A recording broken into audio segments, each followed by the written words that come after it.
To ensure federal character as enshrined in the Constitution of the Federal Republic of Nigeria, 1999 as amended, and entrench ethno-religious balancing, IPAC is of the strong opinion that the Senate President of the Federal Republic of Nigeria should be zoned to either the southeast or south-south geopolitical zones. Good day and welcome to your most preferred YouTube channel, Nation's Voice Tower. I have a sort of warning for the President-elect, Asiwaju Ahmed Tinibu, and his vice, Senator Kashim Shettima.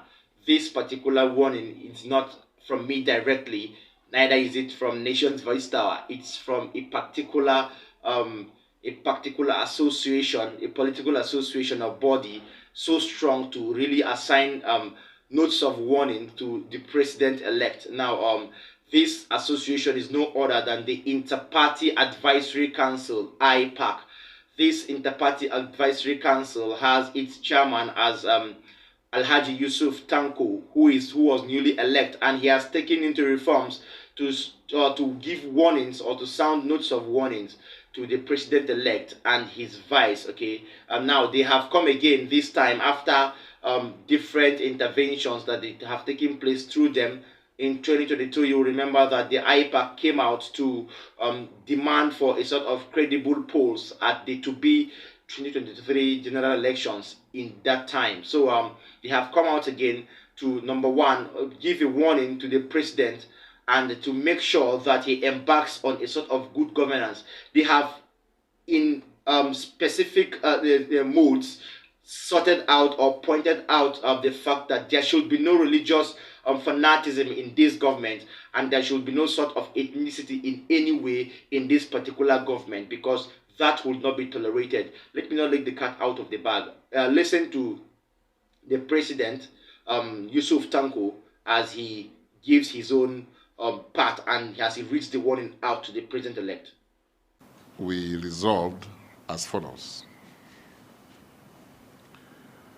to ensure federal character as enshrined in the Constitution of the Federal Republic of Nigeria, 1999 as amended, and entrench ethno-religious balancing, IPAC is of the strong opinion that the Senate President of the Federal Republic of Nigeria should be zoned to either the southeast or south-south geopolitical zones. This, of course, is without prejudice to the ongoing election petitions at the various election petition tribunals in the country. We believe the candidate that will emerge will address the necessary ethno-religious balancing in view of the fact that the ruling party, that's All Progressive Congress, APC,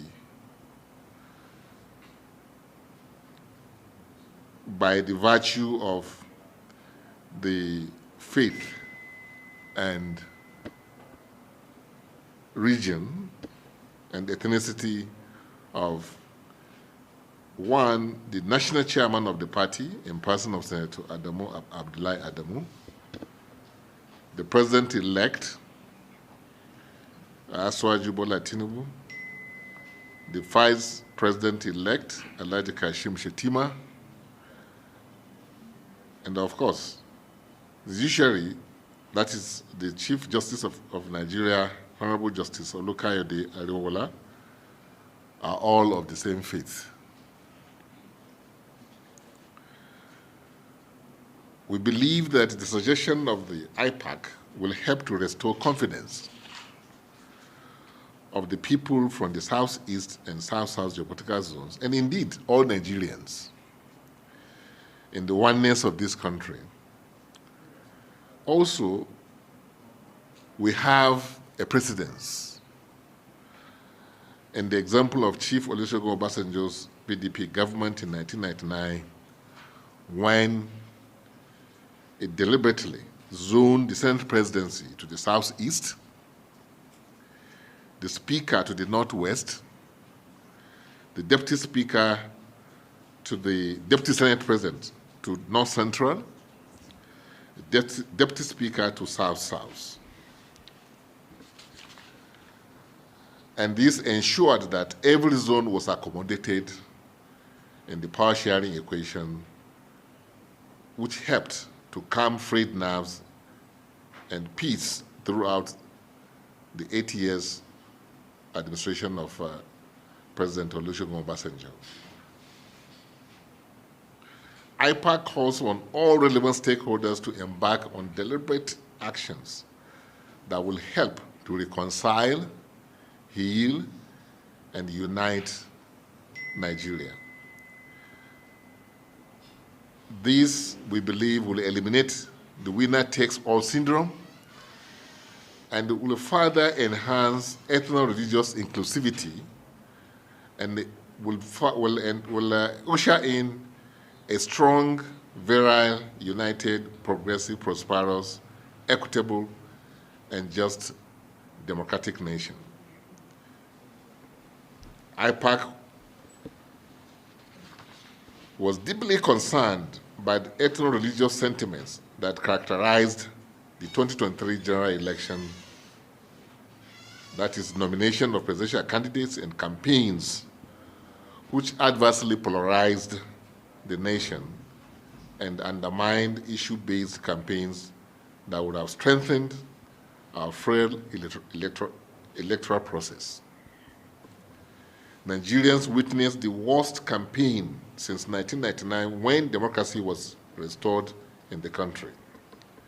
Council is strongly determined to stop the dastardly do-or-die politics, garrison politics, ethno-religious profiling, and what has come to be known as stomach infrastructure, that is the use of money to cow people, which have impeded our hard-earned democracy and impoverished the masses who sold their votes for a mess of electoral porridge.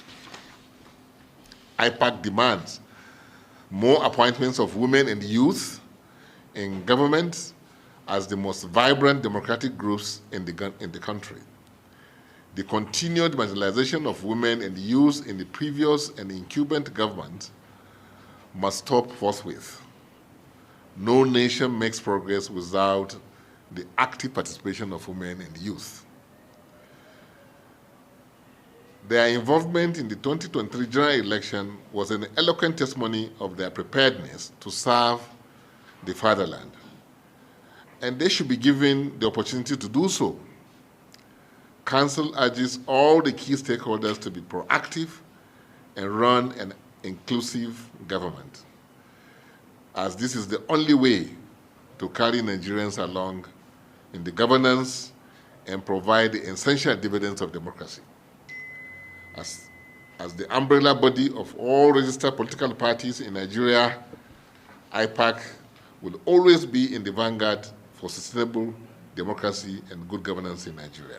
Thank you very much. Okay, that's from Yusuf Tanko, the chairman of the IPAC, that's the Inter-Party Advisory Council.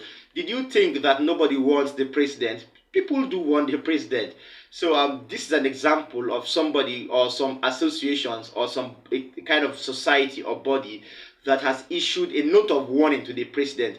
That is enough for him to really adhere to and listen. You heard him there when he made reference to the Obasanjo government in the late 2007, where President Olusegun Obasanjo made sure that there was zoning in the various most important or most crucial political appointments in the country. So he was advising that Tinibu shouldn't make the mistake, because right away or right now we have a sort of one religious system in the appointments that have already been taking place or are already in place. for the government that is coming in. Talking about the party chairman of the majority party, the APC, thus Senator Abdullahi Adamu is a Muslim. So talking about the president too, the president elect Asiwaju Ahmed Bola Tinibu is also a Muslim, and then the vice president is also a Muslim. That's Kashim Shettima, and then he made sure that the Senate president and its appointment or its election mode should make sure that it comes from the southeast and it should be a Christian. That was what the IPAC were trying to say there. And then don't forget the CJN, as the Chief Justice of Nigeria, is also a Muslim. Talking about Justice Olukayo Ariwola. Okay, he's also a Muslim. So if there are all of the same sort of religion in at the top or in the key political appointments in the country, the IPAC feel that this is not going to be right, especially as Nigeria is a country practiced or occupied by mainly two religions. So that is that. I hope you've watched that video, and I hope you drop your comment for us in the comment section if you have something contrary from what the IPAC want to portray there. Thanks for joining us. Make sure you like, subscribe, and share these videos. Make it go viral. See you next time.